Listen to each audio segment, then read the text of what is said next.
Hi, I'm Master Trainer Coach Kelly Moe, bringing you Kelly's classes, where you can follow along with me to get stronger safely and efficiently. The biggest and weakest muscle in most people that I see, in fact, everyone I've ever seen, is the glute.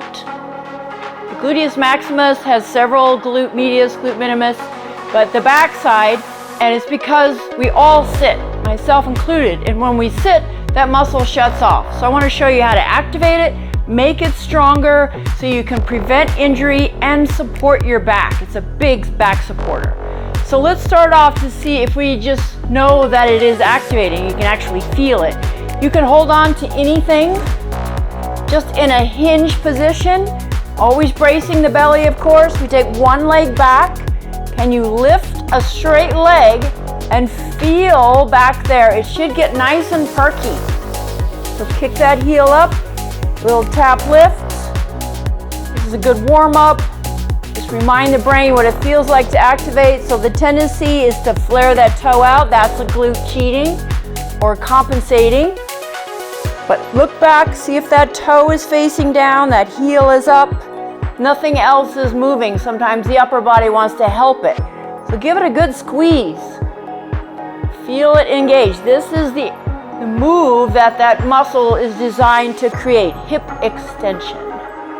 So a couple more good squeezes. Make it come alive. 3, 2, good. And shake it out, shake everything out. Always keep that belly engaged. Make sure we're not dumping into our neck. You can hold on to a wall or whatever you need for a little support. Take that other leg back, straight leg, take a peek, make sure it's straight up and down with the heel and not flaring open. That's a compensation there where that flares open, trying to recruit your bigger quad muscle, which tends to be dominant. Just makes it worse because now that glute's really shut down. So squeeze that glute, body, everything else is very isolated, stable, and steady. Exhale up, inhale down. We don't want to just go through the motions here. Keep that tension, keep that leg fairly straight, and hopefully both sides you feel that muscle activate. You should be able to see it too. If you could look back there, somebody could see it. So now that we have it activated, let's go to the floor and do some moves. I'll show you some other options as well. But let's go to another great way to get that muscle to activate. Let's go to all fours, where we bend that heel, lift kick, call it donkey kick. Sometimes I like to go to the elbows. That helps isolate it. So notice you might want to dump into that other leg, but this way you have to push up out of that other hip for good support in that hip.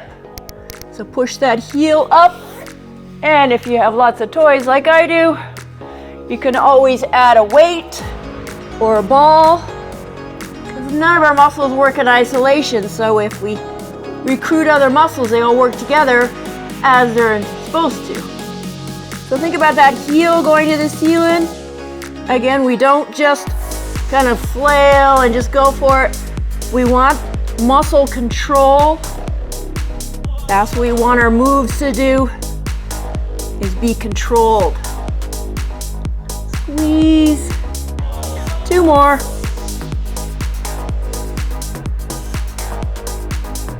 And then, of course, let's do the other leg. Give that a nice little squeeze, whether you have something in there or not.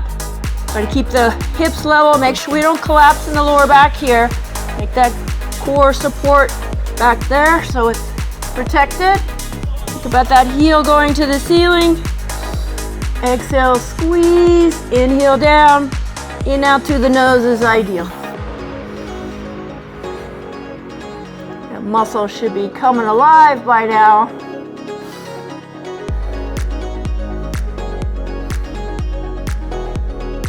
Three, 2, Good. So we don't get caught up in the number, it's more about the time under tension, at least 30 seconds. So the other important muscle of the glute is the glute medius. That's a hips pelvic stabilizer. So let's work that muscle. You probably have seen clamshells before, but I just see it way too easy to cheat. So let's get the head comfortable. Stack your hips or even kind of throw them forward where you have support here. And let's take that leg out front with a toe facing down. This way you get both hips in there, up and down. So brace that rib cage. Try not to push your rib cage too much into the ground. Technically you should have a little bit of space there or a lift. So we're not dumping into the rib cage. We're isolating up here more. You can feel it. You should put your thumb right there and notice a muscle there. Heel up. Belly strong, inhale down, exhale up. As you can, you may have to work up to these. This is not a common move that we do in our everyday life, hence the weakness again. But so important in sports and stabilizing that hip again. And let's do the other side. Comfy here, stack hips. Support with that top hand, bring that leg to 90 degrees, push up out of that bottom knee. So you see I'm rotating parts of the glutes so we don't have to rest. We can do a very efficient move here. Of course, all of my routines are designed for you to do a repeat. In other words, another set. So if we do it 3 times, that's 3 sets.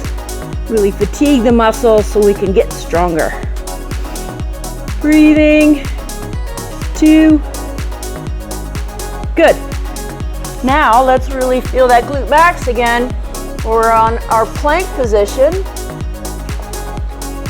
So feel the shoulders back and down, belly tucked looking down. We just do a heel lift, nothing else moves. Maybe we just stay in plank until you get used to that. But another way to extend that hip. May take a while. If you didn't feel much in our initial activation, this should take a while, but over time, these should be a piece of cake. Let's go. 4, 3, 2, good. All right. So if you don't have a mat or want to go to the floor, some floor or standing options would be, I like the reverse lunge.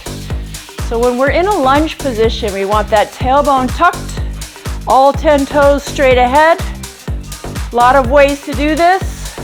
I like to stay on that front heel pressure. Notice if you're in your toes, that's your quads trying to be dominant. But if we dig that heel in, do a step back, same leg, so we keep that time under tension. Arms can do whatever's comfortable. Of course, you can add a progression where you balance. Over time, we go lower with that back knee, but listen to your knees.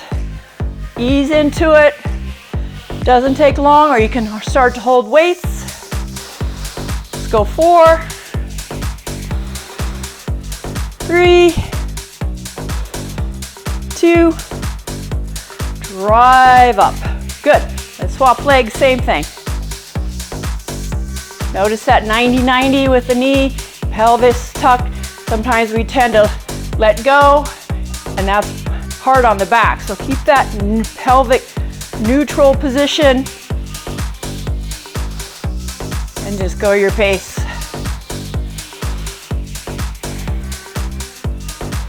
You should start to really feel that guy wake up some more. Get stronger.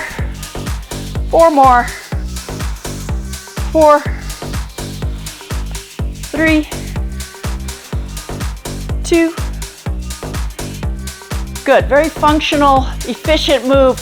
A lot of muscles for your legs. So So if you have some knee issues and that bothers, let me show you how you still work the glute without getting anywhere near the knees. So we keep the legs fairly straight. You may need a little support to help you. One leg is directly behind you.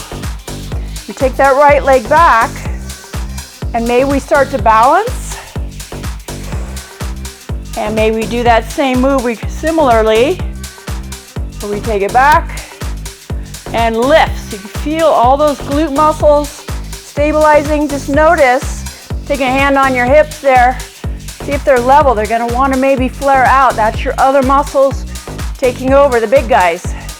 We want all those little hip glute muscles helping. So to find what works for you, about 30 seconds.